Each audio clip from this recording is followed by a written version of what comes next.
aplicación a puestos de trabajo, estrategias para entrevistas laborales, preparación y Estas son solo algunas de las materias que no te ofrece la U, en las que habrías podido identificar lo que llamamos el abismo entre la U y el mundo real.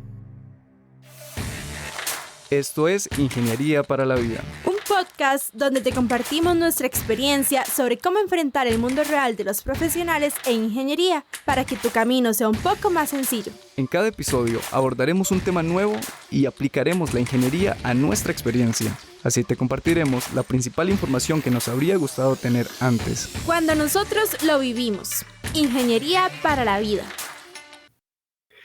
Buenas, ¿cómo están todos? Esperemos que no nos hayan extrañado demasiado.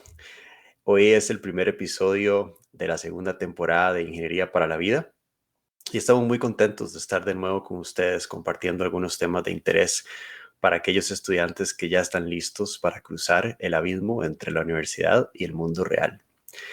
Aquí y desde Suecia me acompaña mi gran amigo Daniel Rosen. Rosen, ¿cómo estás? Todo bien aquí. Ya han pasado algunos meses desde la última vez que grabamos un episodio y llevamos varias semanas, incluso meses, discutiendo cómo seguir adelante. Y yo creo que ya tenemos una idea clara y, como tú dices, hoy es el inicio de la temporada número 2 con un nuevo formato y vamos a ver cómo nos va. Sí, ¿cómo está ese verano sueco? Yo creo que a nuestra audiencia le interesaría saber qué sucede cuando el sol nunca se pone. Yo creo que en los últimos 2 o 3 años la situación se está agravando aquí en Europa con respecto a las olas de calor.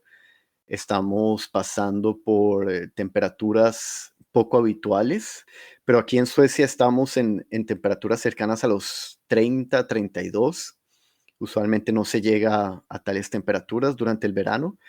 Y no es una situación muy cómoda porque los edificios y casas no están construidas para estar en estas temperaturas. Entonces sí se ha vuelto un poco incómodo. Pero esa es digamos, eso es la parte suave. Hemos tenido bastantes incendios forestales y eso es muy peligroso, bastantes sequías. Creo que ha sido uno de los veranos más secos en los últimos 40 o 50 años. Y eso es alrededor de toda Europa. Entonces, la situación se está agravando muy rápido por estos lados. Y para ti, Federico, ¿qué tal ese verano en Arizona?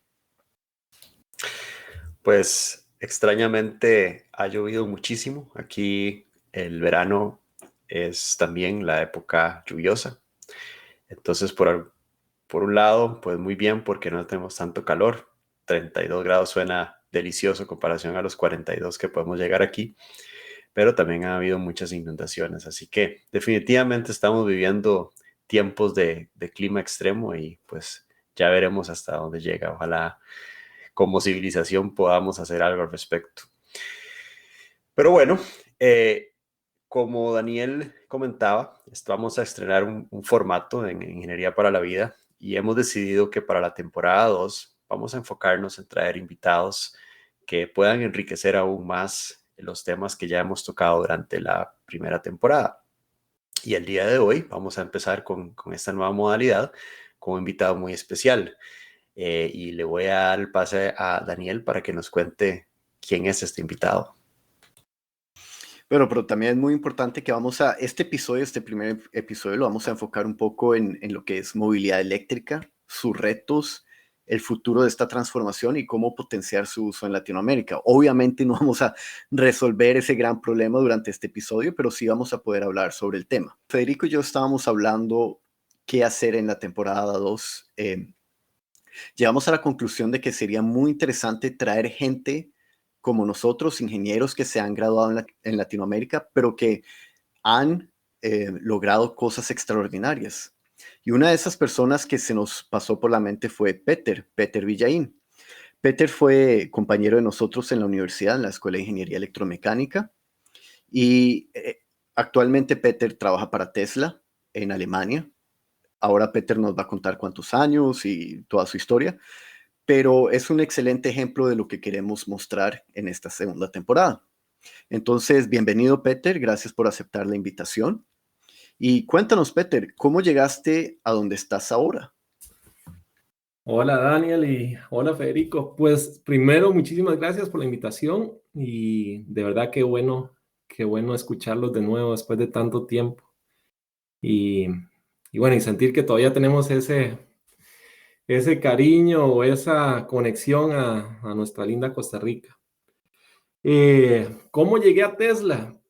Pues por un amigo, contactos. Empecé en el 2014 y pues anteriormente había trabajado en energía solar. Ese fue mi enfoque desde el último año de carrera. Digamos, yo dije, no, yo no puedo trabajar en una empresa donde voy a estar rodeado de máquinas y humo y dije, no, yo tengo que encontrar algo que realmente me apasione y encontré la energía solar. Entonces me vine a hacer a Alemania la tesis o la pasantía y escribí aquí mi tesis y bueno, faltando una semana para regresarme a Costa Rica, pues me ofrecieron quedarme a trabajar. Y bueno, estuve en investigación varios años, luego pasé a ser, ¿cómo se diría? Maestro de obras, sí, site manager sí, proyectos fotovoltaicos de gran escala. Y bueno, ahí fue donde obtuve pues la mayor experiencia que puedo ahora adaptar a Tesla, porque básicamente, bueno, mi trabajo es en la coordinación y construcción de los nuevos superchargers, que son los supercargadores que tiene Tesla en las autopistas. Y pues para ellos necesitamos lo mismo que necesitamos para un proyecto solar. Entonces se basa en conexión a la red con un transformador, un poco de obra civil y obviamente instalación eléctrica. Pues sí, entonces en el 2013 pues estaban buscando a alguien que instalara los primeros supercargadores en Alemania y bueno, todo eso era un sueño, ¿no? Estaba empezando, se estaban vendiendo algunos autos acá, pero no existía la posibilidad de viajar largas distancias porque simplemente no existían esos supercargadores y había que pernoctar en algún hotel o cargar realmente en un enchufe corriente durante muchos minutos o horas. Entonces sí, más o menos así fue como terminé en Tesla. Un amigo que ya estaba ahí y me dijo que me viniera para Tesla. Y sí, lo primero, la primera pregunta que hice en mi trabajo, me acuerdo, fue, bueno, ¿y qué va a pasar después de este año? Porque supuestamente en un año íbamos a construir la red y yo pensé que no iba a tener trabajo el segundo año, pero aún así le di una oportunidad a Tesla en aquel entonces. Y aquí estoy. Increíble que llevas ya tantos años en una industria que está iniciando y que básicamente va a cambiar toda la movilidad a nivel mundial, llamémoslo así. Pero Peter, cuéntanos un poco, vamos un poco más atrás. ¿Por qué decidiste estudiar una ingeniería? Sí, bueno, mi sueño siempre fue ser piloto, pero nunca obtuve mucha ayuda ni soporte de mis papás. Y pues la ingeniería siempre fui muy curioso y era de los niños que desarmaban cualquier televisor que se había descompuesto, arreglaba mi bicicleta yo mismo y sí, entonces o sea, sí sabía que quería estudiar ingeniería, pero, pero no fue fácil. En el colegio, pues yo era un buen estudiante, pero también era muy vago. Entonces, sí, digamos que necesitaba una motivación extra siempre para mis exámenes o para enfocarme en los estudios. Y bueno, ingresé a ingeniería mecánica de primero en la UCR y me faltó motivación. O sea, no, ese cambio de pasar de una clase en el colegio de 25 estudiantes a entrar a una clase de química con, no sé, 200, 300 personas, fue un gran cambio para mí y sobre todo la UCR era muy grande, tal vez muy impersonal. Y llevar esos cursos también generales, química, física, matemática. Solo llevaba un curso que se llamaba Introducción a la Ingeniería, pero no, o sea, no, ni siquiera nos llevaron a un laboratorio, no hubo, era igual, era una clase sí, una clase X, ¿verdad? No, no estaban dando la clase ni siquiera en la facultad. Y sí, me fue muy mal, me fue muy, muy, muy, muy mal. Bueno, se me vinieron otras ideas. Según yo quería ser biólogo, guía turístico, no quería más estudiar. Y pues sí, a los 2 años, pues dije, voy a darle otra oportunidad y apliqué en el tecnológico. Ahí me matriculé en ingeniería forestal porque yo pensaba que querías, siempre es curioso, ¿verdad? Porque uno debería seguir sus sueños o pensamientos siempre de alguna forma. Yo tenía pues una pasión también por la biología o por la naturaleza y dije, bueno, ingeniería forestal, árboles, tal vez ingeniería, lo voy a combinar. Y el primer día que había el recibimiento en el tecnológico, pues había un evento en el gimnasio y yo llegué tarde y me dijeron, vea, su grupo está allá al fondo, mejor se sienta por aquí y espera a que termine el evento. Pues me senté ahí y resulta que esta gente era los nuevos estudiantes de ingeniería electromecánica o mantenimiento industrial. Y me senté con alguien, no me acuerdo quién era, y pues me llevé muy bien y hablamos de muchas cosas. Y cuando terminó el evento, pues me fui con ellos en vez de ingeniería forestal. Y el director de carrera en aquel tiempo, don Max Buch, dio una charla y nos dio un paseo, sí, nos enseñó todos los laboratorios y me dio esa motivación que nunca había tenido anteriormente.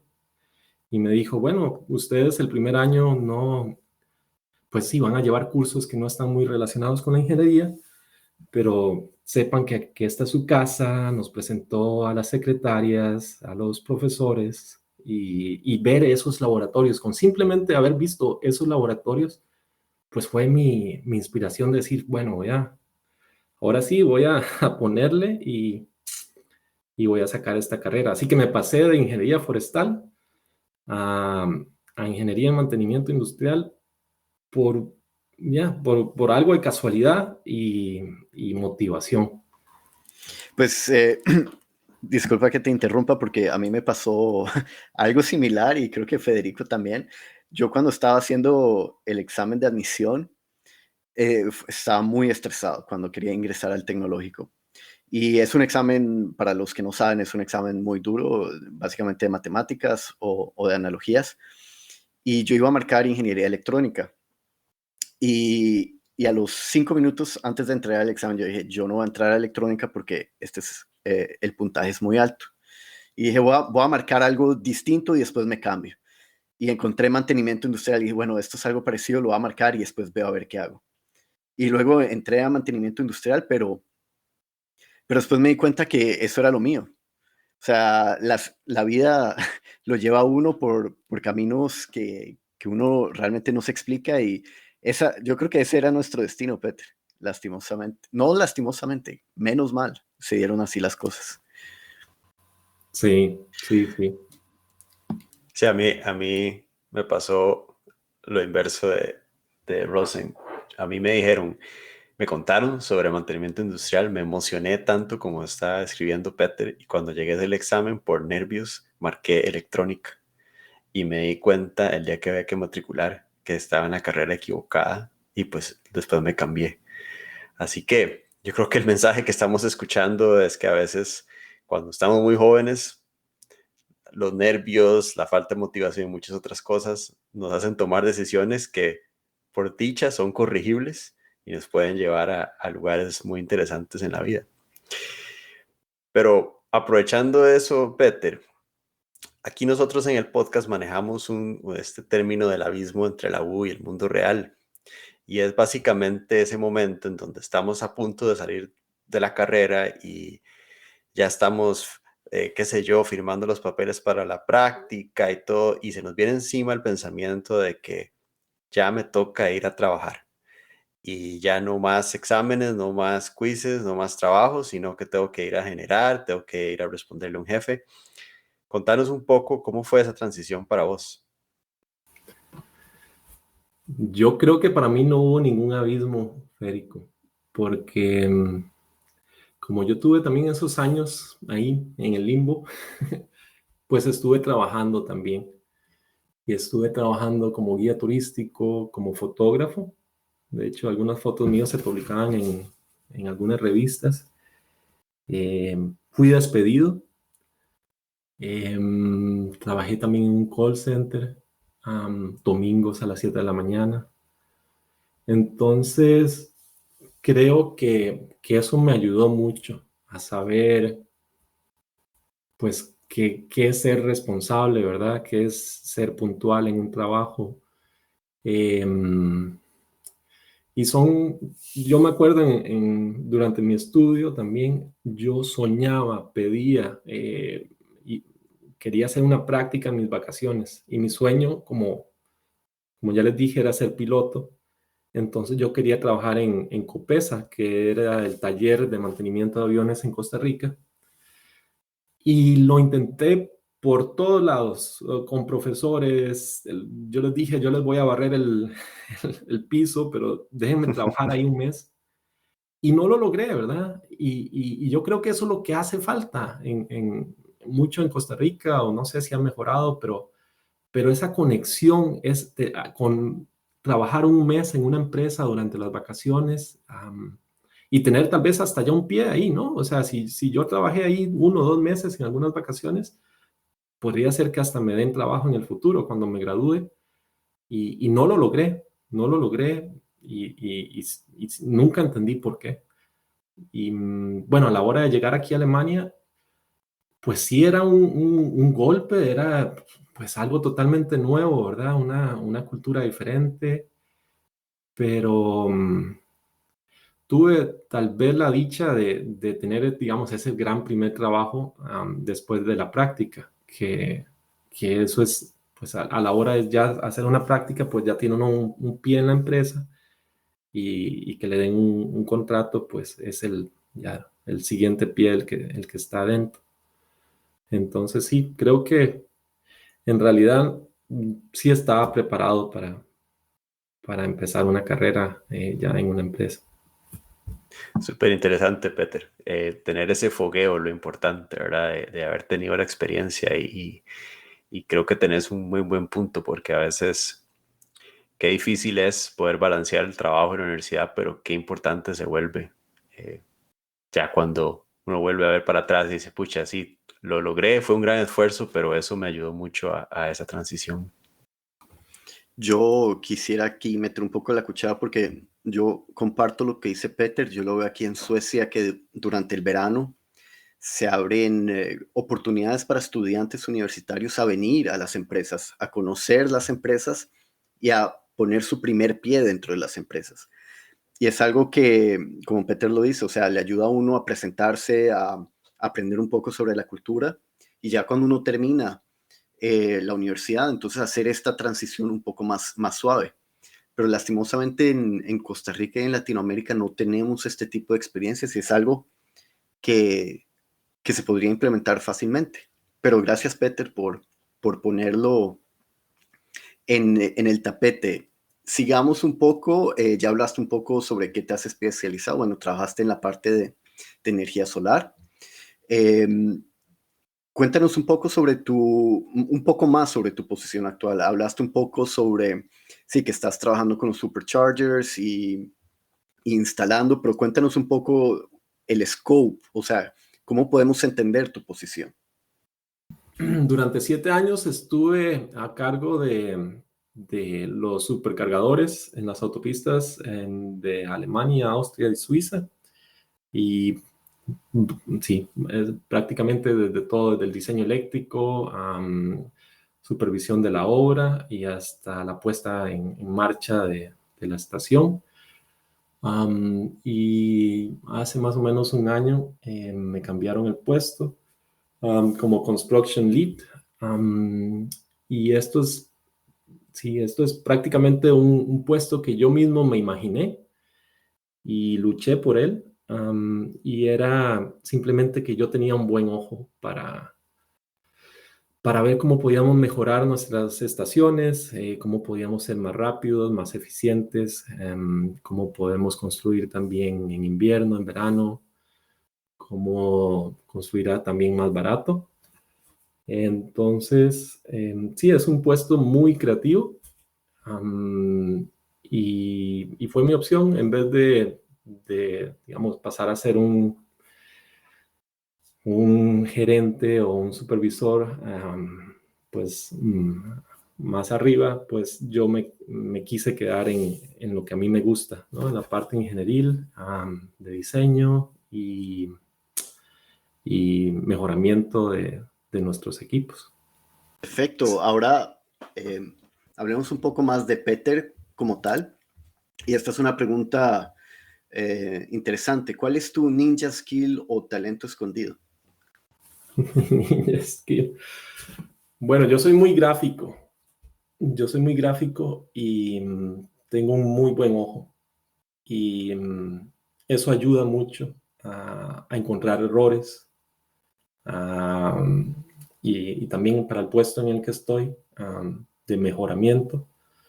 Entonces sí, o sea, a mí cuando alguien construye algo nuevo o hay un plano, por ejemplo, entonces me lo mandan a mí porque saben que voy a encontrar tal vez un error o les puedo ayudar en algo que ellos tal vez no están viendo. Entonces yo diría que ese es el ninja skill y que se refleja también en que uno dice, pucha, yo era fotógrafo y la gente me decía, usted tiene un buen ojo para la fotografía y en eso, ese es mi ninja skill. Excelente.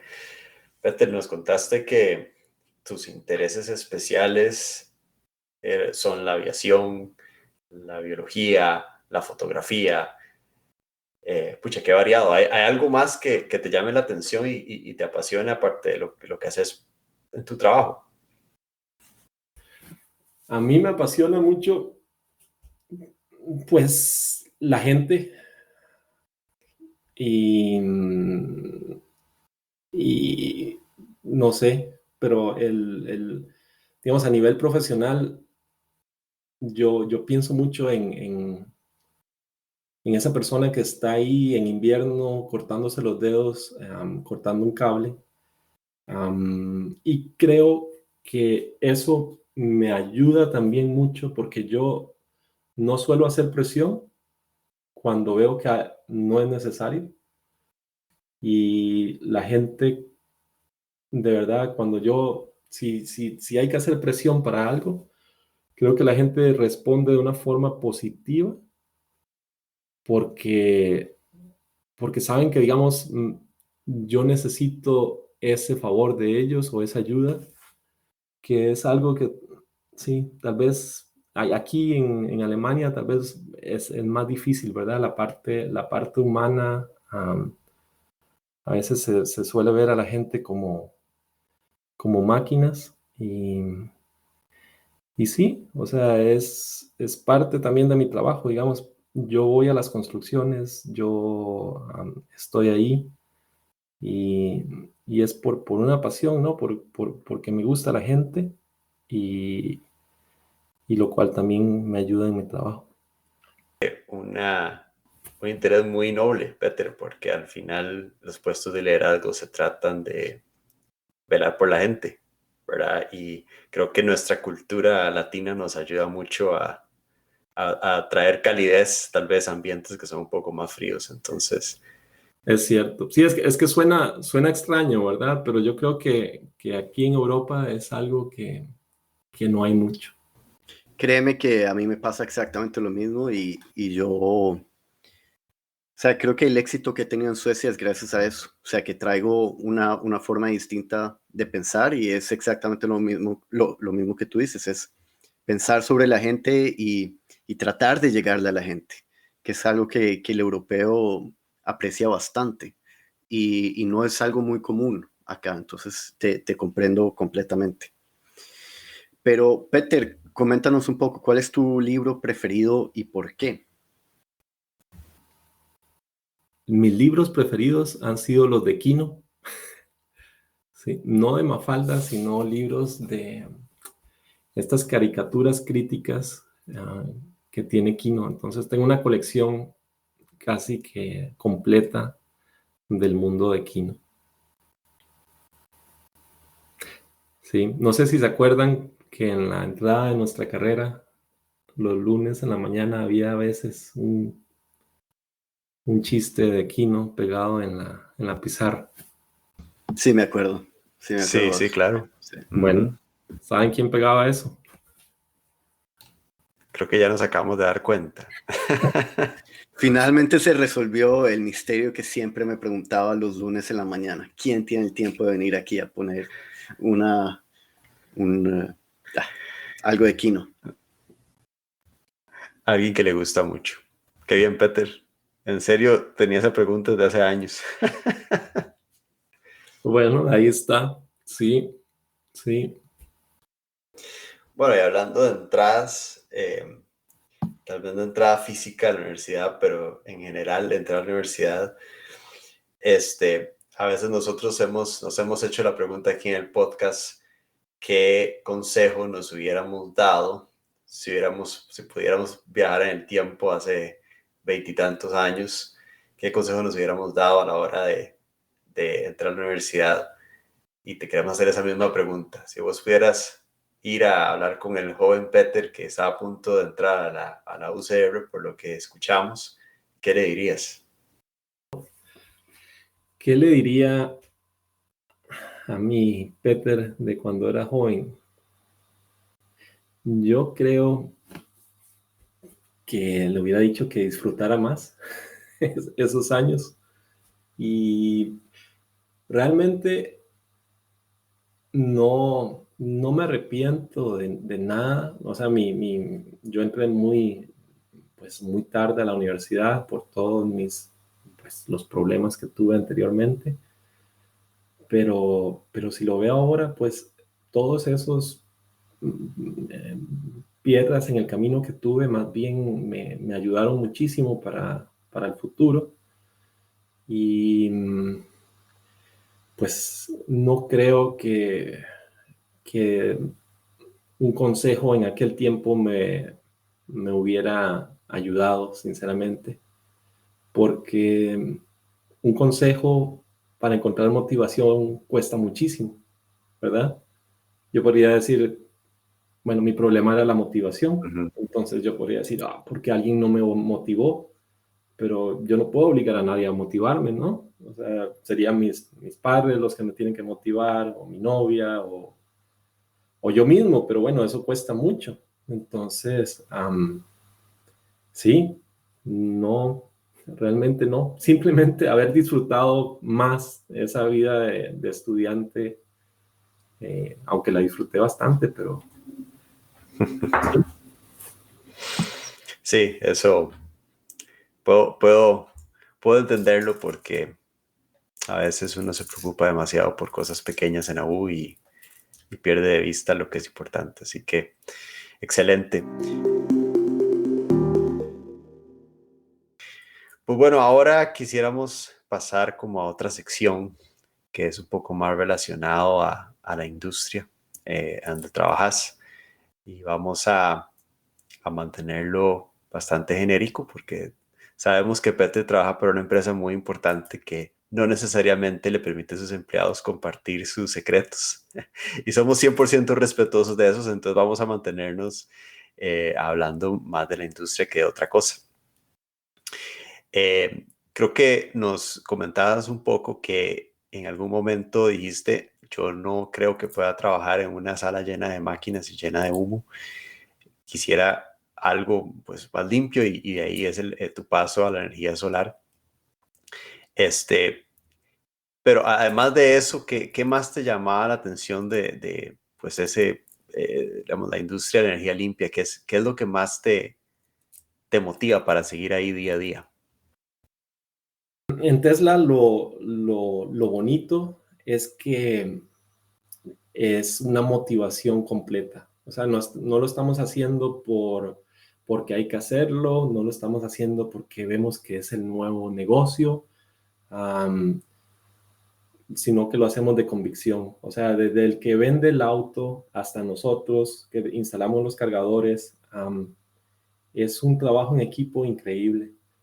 Uno, digamos, me han llegado, sí, o sea, han llegado ofertas y para ir a otras compañías, pero jamás. O sea, estar involucrado desde la construcción de una fábrica aquí en Alemania o estar involucrado con la gente de ventas, también de reciclaje, futuro de baterías, por ejemplo, pues da una satisfacción muy alta, porque una empresa normal que produce autos, pues los vende y no les importa a dónde sus clientes van a cargar, ¿verdad? A nosotros sí nos importa mucho a dónde va a cargar ese cliente, que ese cliente esté feliz, y enseñar que se puede, ¿no? Que es lo que hemos intentado durante estos años, de que es posible, de que sí se pueden viajar a largas distancias. Entonces, sí, esa es la mayor motivación. Sí, Peter, y bueno, yo pues tengo la dicha de tener uno de estos vehículos y creo que esa motivación y esa pasión por el producto se transmite en la experiencia de tener un Tesla y la interacción que se da en los talleres o sea, todo es un ecosistema en donde puedo dar fe que todo eso que decís es sumamente cierto. Y tengo que preguntarte, porque yo creo que nuestros oyentes me matarían si no pregunto, ¿cómo es trabajar para Elon Musk?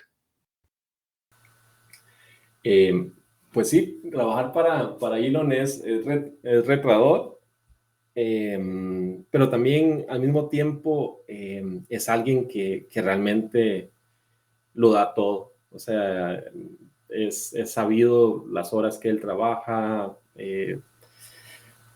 desde que también él ha pasado noches y días en la fábrica intentando solucionar problemas. Entonces, eso también le da a uno una motivación de que es un jefe o un líder en la empresa que no está en un escritorio, ¿verdad? Con sus secretarias y alguien inalcanzable. En realidad él es muy alcanzable y si él está caminando por la empresa y alguien lo para, encantado de hablar con cualquier empleado. Sí, entonces también su forma directa de ser es algo que también ayuda a la empresa y las decisiones que se toman puede ser que no algunas sean no tan buenas o no tan positivas, pero por lo menos hay decisiones. Y es alguien que toma riesgos. O sea, ese es un espíritu de la empresa muy fuerte. Tomar esos riesgos y ver hacia adelante y no ver mucho hacia atrás sobre los errores que hubo. Perfecto, gracias Peter. Y ahorita me imagino que muchos oyentes se están preguntando, me interesaría trabajar allá algún día. ¿Qué debería estudiar una persona que aspira a tener este tipo de trabajo o que quisiera trabajar en esta industria, desde tu perspectiva? Sí, bueno, para nuestro departamento, que es el departamento de charging, de carga de vehículos, pues lo mejor es lo que nosotros estudiamos, electromecánica, debido a que necesitamos conocimientos tanto de mecánica, ya sea para hacer unos planos en AutoCAD o también tener conocimientos de la parte eléctrica, transformadores, conexiones eléctricas. Entonces, tal vez lo que también hace falta un poco sería un poco de ingeniería civil,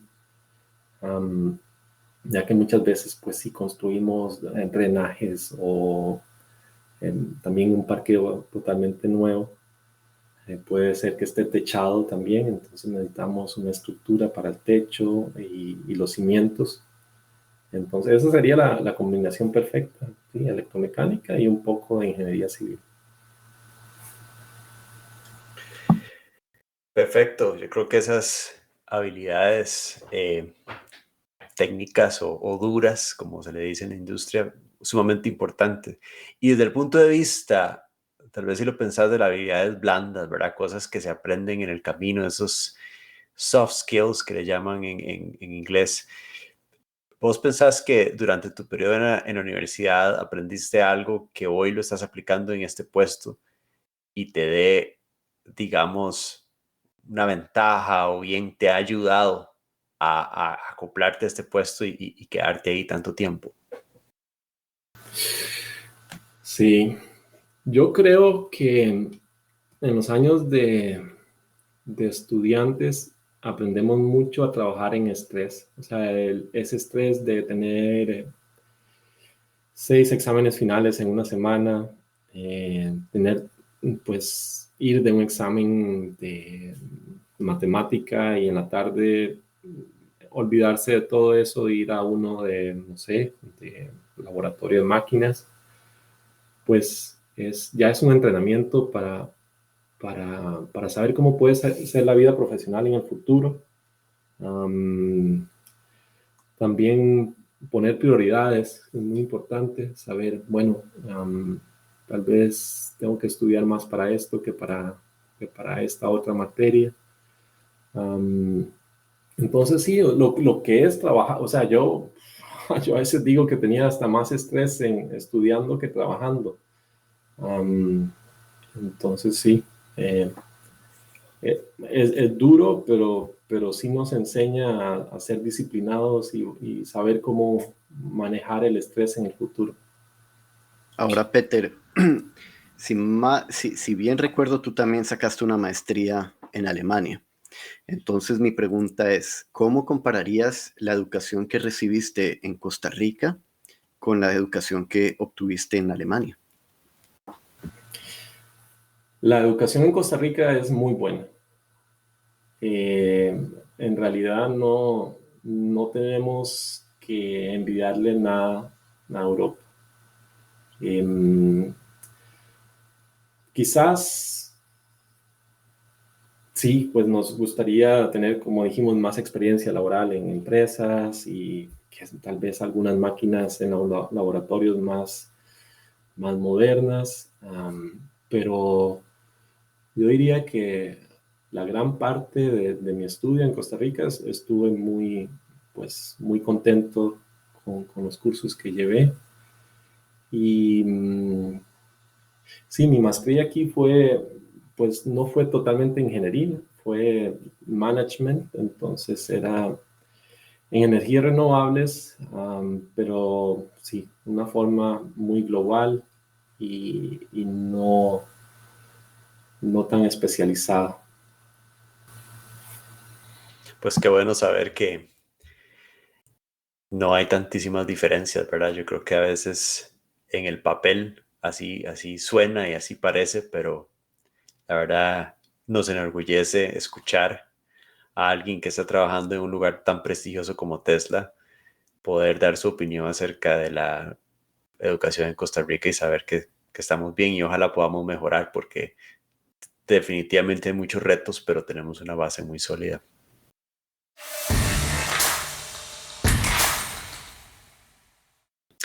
Y hablando de retos, Peter, de hecho esta sección les voy a preguntar a ustedes dos porque para nuestros oyentes, Daniel, si recuerdan, o es la primera vez que escuchan el podcast, Daniel trabaja en Scania, la compañía de buses en Suecia. Entonces, tanto Daniel como Peter tienen exposición a el tema de la movilidad eléctrica.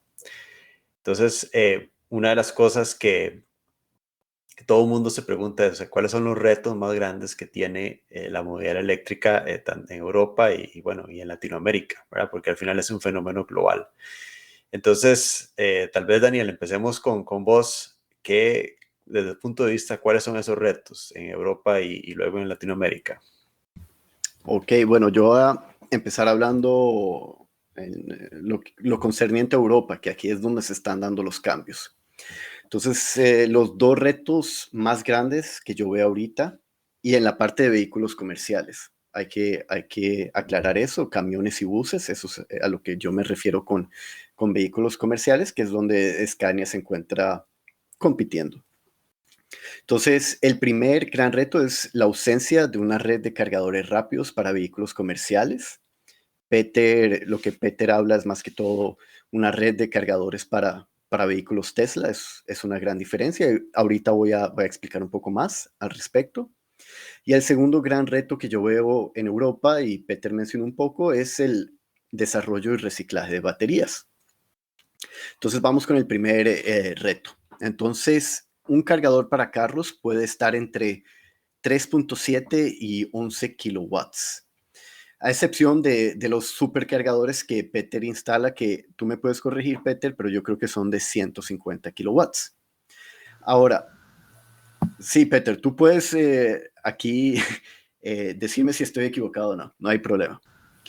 No, está bien, está incrementando un poco. Ok, Por los... pero lo que se estima que un supercargador para un camión o un bus es aproximadamente 250 kilowatts.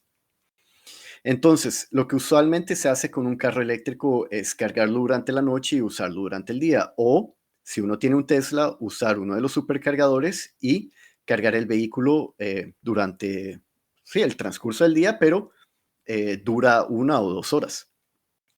Con los camiones y buses la historia es muy distinta porque aparte de cargarlos durante la noche, se puede requerir una segunda recarga durante horas laborales. Recordemos que muchos camiones o buses pueden exceder los 200 o 250 kilómetros, que es lo que una batería hoy en día puede almacenar. Entonces, de tener un camión por 8 horas a lo largo del día para cargarlo, no es económicamente viable. Entonces, lo que se está trabajando muy duro aquí en Europa entre los gobiernos y los principales actores de la industria es poder crear una red de supercargadores a lo largo y ancho del continente. O sea, básicamente hacer lo que Peter está haciendo en Tesla.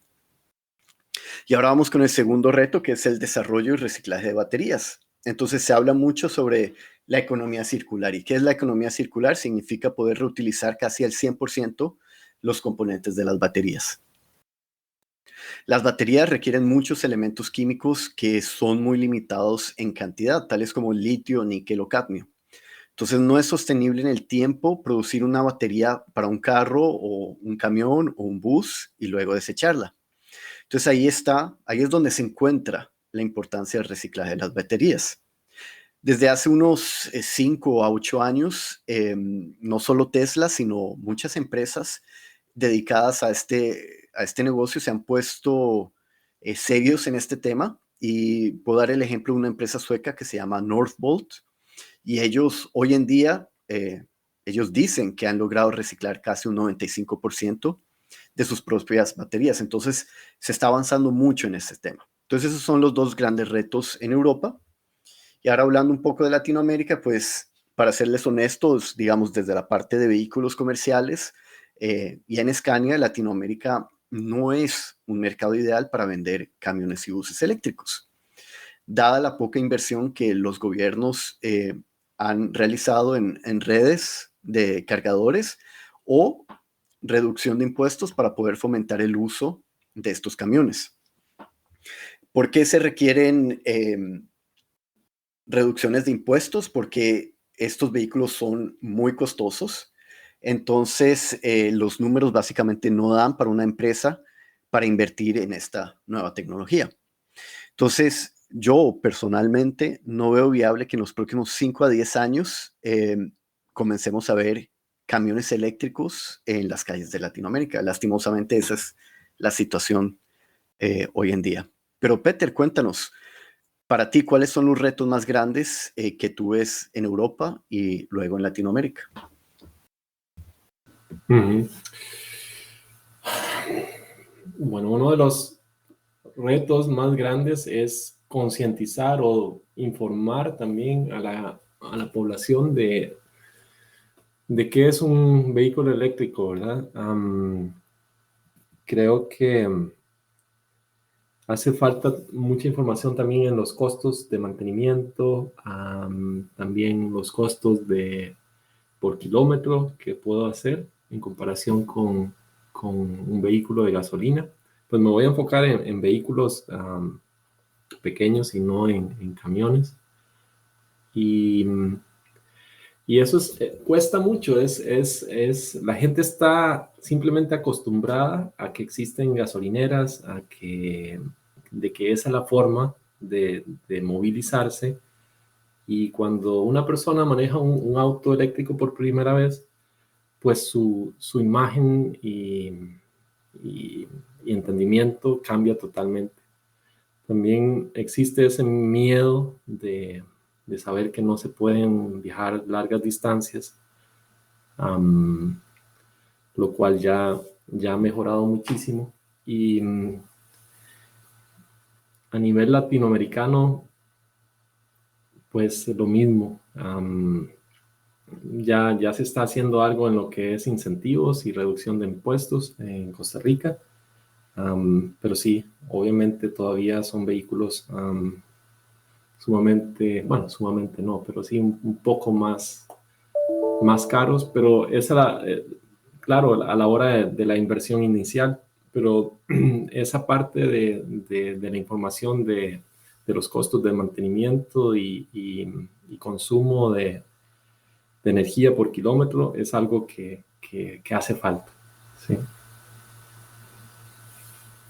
Sí, definitivamente esa parte que comentas el miedo que hay de que me voy a quedar con el carro varado, pues se me va la batería. Esa es la razón por la cual mi esposa no tiene un carro eléctrico, porque dice que un día nos vamos a quedar tirados. Entonces, es definitivamente una barrera cultural, pues, que hay que derribar en algún momento. Una de las alternativas de las que se habla bastante a este tema de la movilidad eléctrica es el uso del hidrógeno como combustible. Y creo que hay como dos escuelas de pensamiento que de cierta forma se enfrentan un poco. Entonces quisiera preguntarles cuál es su opinión al respecto. Tal vez voy a empezar con Peter esta vez, a ver qué opinas vos de este tema. Bueno, primero que todo, un auto de hidrógeno es un auto eléctrico, ¿verdad? Entonces, en los 80s sí existía aquel auto de hidrógeno que funcionaba con un motor de combustión interna modificado, pero que se vio que por la baja eficiencia de estos motores, pues no era rentable. Y ahí murieron esos proyectos. Cuando ahora se habla de un auto eléctrico, es un auto que tiene una fuel cell, y para alimentar esta fuel cell y generar electricidad, pues combino el hidrógeno con el oxígeno. Y lo que hago es cargar una batería. Entonces, un auto de hidrógeno es un híbrido, ¿no? Es un carro eléctrico y esa electricidad es generada por este fuel cell gracias a la reacción entre el oxígeno y el hidrógeno. Entonces, para mí, es una tecnología que sí tiene, para mí el futuro sería, como dice Daniel, para camiones. Pues la única ventaja desde mi punto de vista es que yo puedo cargar más rápido. Entonces yo sí puedo tener un camión de hidrógeno, el cual lo puedo recargar con hidrógeno de forma rápida y puedo volver a estar en carretera.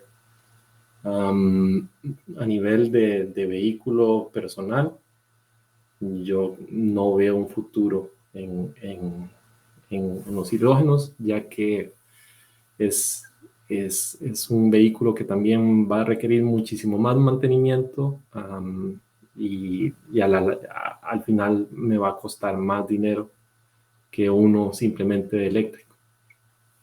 Pero Daniel, no sé, ¿usted qué opina? Bueno, tú introduciste un tema muy interesante y es en la parte de camiones y depende mucho de la empresa, porque aquí también hay dos puntos de vista. Tenemos dos empresas, Volvo y Mercedes, que le están apostando fuerte a la tecnología de hidrógeno. Y luego tenemos todo el grupo Traton, que es MAN, Scania y Navistar en Estados Unidos, que definitivamente dicen no le vemos futuro a esta tecnología.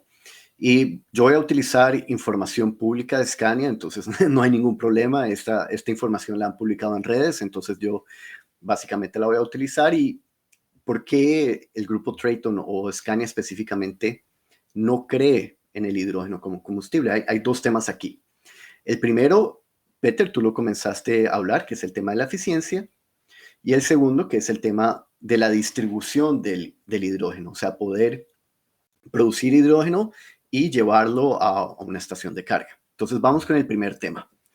En los vehículos eléctricos, el 75% de la energía es utilizable por el vehículo. Esto significa el well to wheel, o sea, del pozo a las llantas. El 75%, el well to wheel viene del petróleo, pero se puede utilizar, digamos que la misma analogía. Entonces, el 75% de la energía que se produce va a llegar a las llantas del vehículo.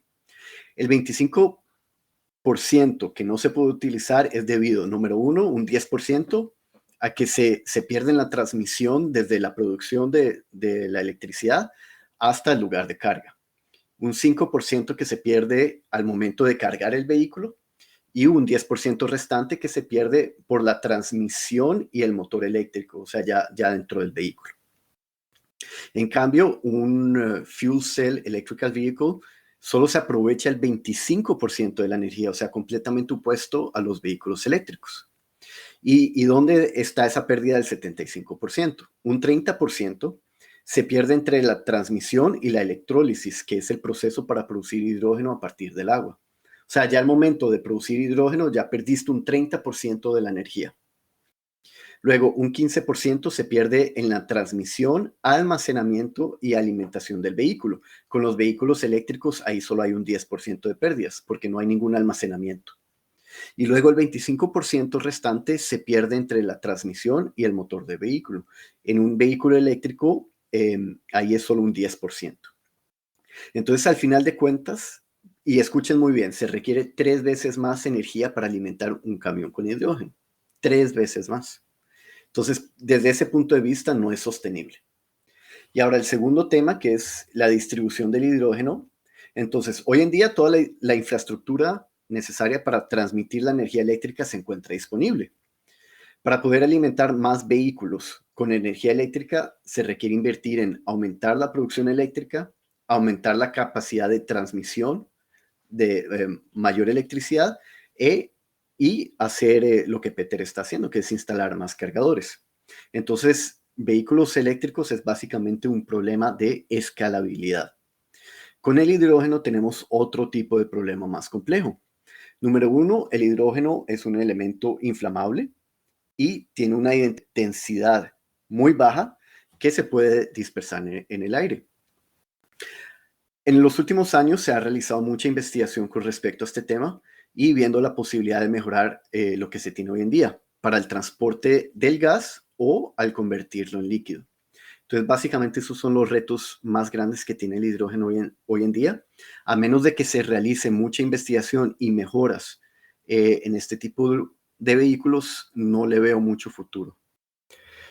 Bueno, muy interesante. Yo creo que ustedes saben muy bien cómo está esto y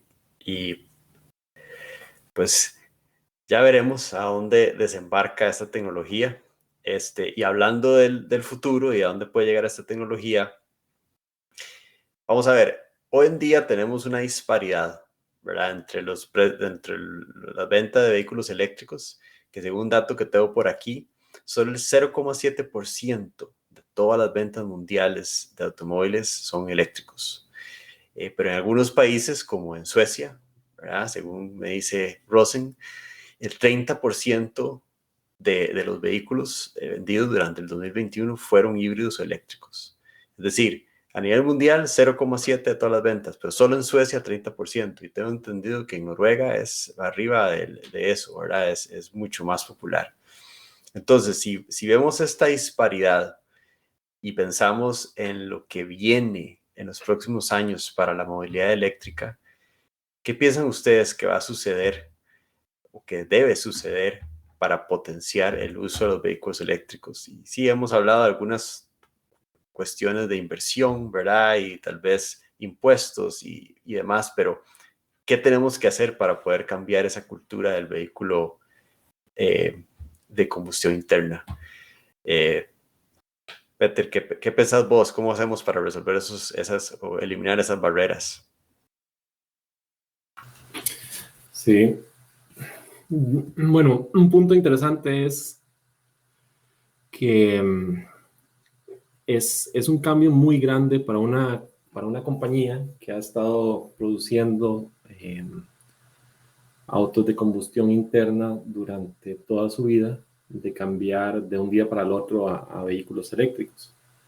Entonces, uno de los problemas ahora también a nivel mundial es pues los tiempos de entrega de un vehículo eléctrico también, que son muy altos. También porque las empresas no están produciendo los números que se requieren. Entonces, pongamos un ejemplo de, digamos, BMW. Ellos tienen una cadena enorme hacia atrás de empresas, las que producen las bujías, las que producen los tubos de escape, filtros de aceite, ¿verdad? Todas esas empresas desaparecerían de un día para el otro si estas empresas deciden fabricar vehículos eléctricos. Entonces, sí, o sea, la producción no está tan alta en este momento como para estar también vendiendo vehículos eléctricos en todo el mundo. Y al ser estos más caros, pues también es obvio que se vendan de primero en países donde la situación económica pues es un poco más alta. Entonces es cuestión de tiempo. Digamos, Noruega y Suecia están dando la guía de hacia dónde va el mercado. Y es cuestión de tiempo para que estas empresas se adapten, o lo que está pasando es que van a existir millones de empresas nuevas que van a quitar o a quitarle ese nombre que han tenido a las empresas productoras de autos de combustión interna. Entonces lo vemos mucho en los mercados en China. Ahí no sé, a la larga ya hay unas 50 o 40 empresas vendiendo autos eléctricos y nadie sabe que existen todavía en otras regiones, ¿verdad? Porque estamos acostumbrados a esas 20 famosas y ahí viene un mercado gigante en China que le va a quitar el mercado a estas empresas que conocemos. Entonces, sí, lo más interesante, perdón, Peter, termina, perdón. No, eso.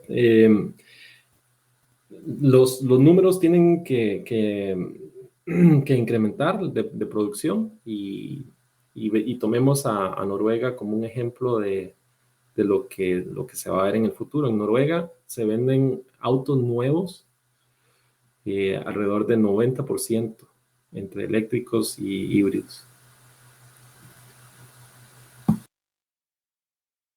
Sí, ahí lo más interesante es que el auto eléctrico en sí es un auto más sencillo, al menos desde mi perspectiva. Requiere menos partes, requiere menos mantenimiento. Entonces, no había pensado eso que decís de los suplidores de piezas, ¿verdad? Que están acostumbrados a hacer bujías. Pues sí, eventualmente podrían llegar a desaparecer. Y desde el punto de vista comercial, Rosen, de camiones y buses, ¿qué vislumbra para el futuro de esos vehículos? Bueno, tú ya me quitaste la primera idea, que es básicamente que sí, se requieren menos componentes y por eso mismo las empresas de vehículos comerciales en sí están asustadas porque gran parte del negocio es vender repuestos. Recordémonos que los camiones y buses están encendidos y andando 12 de 16 horas por día y el mantenimiento, se requiere un mayor mantenimiento, llamémoslo así. Entonces ahí hay un problema desde el punto de vista de vehículos comerciales. Pero, ¿cómo hacer para potenciar el uso de vehículos eléctricos? Todo se reduce a costos.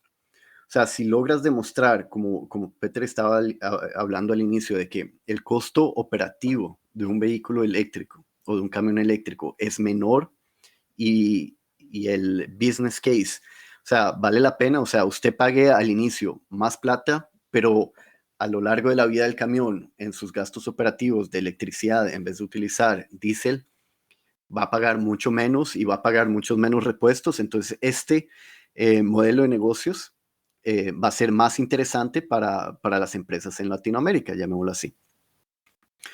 Entonces, es eso. Número uno, cómo demostrar que el uso de camiones eléctricos es básicamente más barato.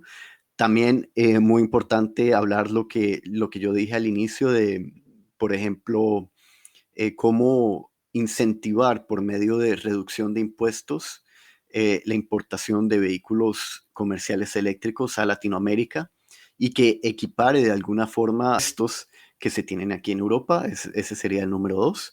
Y el número 3, muy importante, aunque en Latinoamérica no se va a ver afectado porque la mano de obra es muy barata, pero aquí en Europa se está hablando mucho de cómo comenzar a fabricar vehículos comerciales no solo eléctricos, sino también autónomos. Recordemos que los vehículos Tesla tienen cierta parte de autonomía. En la parte de vehículos comerciales, hasta el momento, no hay ese tipo de tecnología. Entonces, acá la mano de obra es muy costosa. Entonces, si se logra poner en la calle, aquí en Europa, vehículos comerciales autónomos y eléctricos, a final de cuentas los costos operativos van a caer mucho más y se va a volver mucho más interesante, al menos aquí en Europa, poder comprar un camión eléctrico.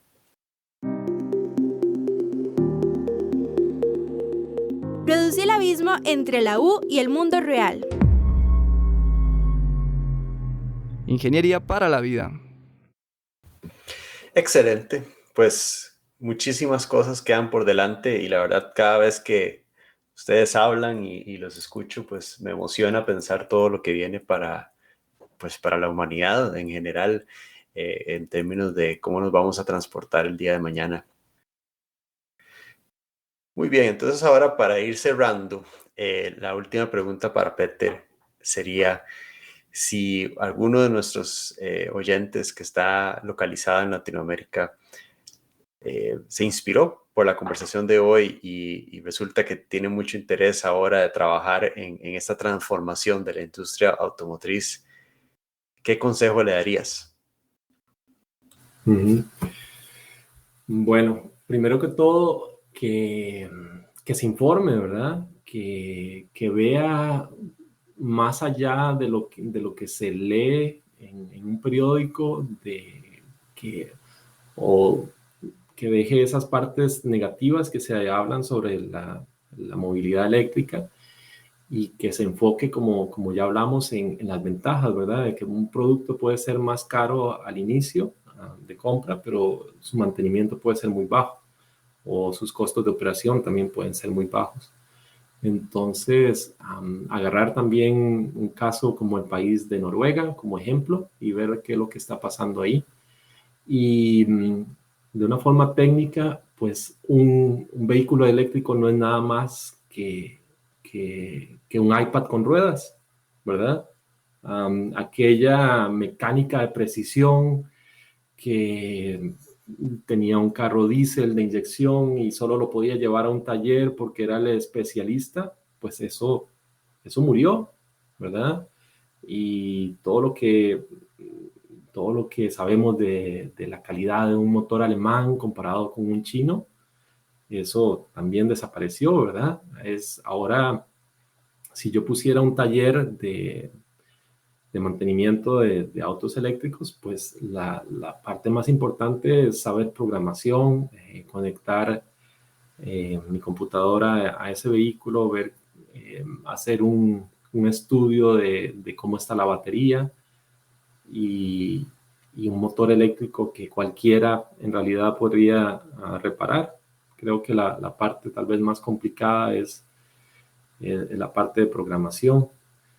Entonces, es un cambio radical en comparación entre un carro de combustión interna a uno eléctrico, pero no es un rocket science, ¿verdad? No es que no está, no es ni más complicado ni menos complicado, simplemente diferente. Sí, y es algo que hay que cambiar en nuestras mentalidades. También, si hablamos de la parte de carga, pues el futuro yo lo diría como van a desaparecer esas estaciones de gasolina en las ciudades porque la gente va a cargar cuando va a centros comerciales o puede cargar en su casa. Y esas estaciones de carga van a estar solamente ubicadas en mayor parte en las rutas de larga distancia. Entonces sí, es un cambio total de cómo cargar un auto, cómo comprarlo, cómo darle mantenimiento, pero sí, o sea, simplemente con la parte electromecánica y un poco de programación eh, es lo que uno más necesita para tener éxito con los vehículos eléctricos. Perfecto, Peter. Muchísimas gracias pues por esta charla, por este tiempo que le has dedicado pues, a este episodio. Y pues bueno, con esto concluimos este episodio. De ahora en adelante o durante esta temporada vamos a seguir este tipo de formatos. Esperamos que a la audiencia le guste mucho este tipo de entrevistas. La idea, como mencionamos al inicio, es presentar ingenieros graduados en Latinoamérica y que están realmente, llamémoslo, reventándola fuera de las fronteras de Latinoamérica. Y Peter fue un excelente ejemplo para iniciar este formato. Entonces, muchas gracias a Peter otra vez y nos estaremos escuchando a futuro con otra persona, otro episodio similar al realizado el día de hoy. Entonces, hasta luego y muchas gracias por escucharnos.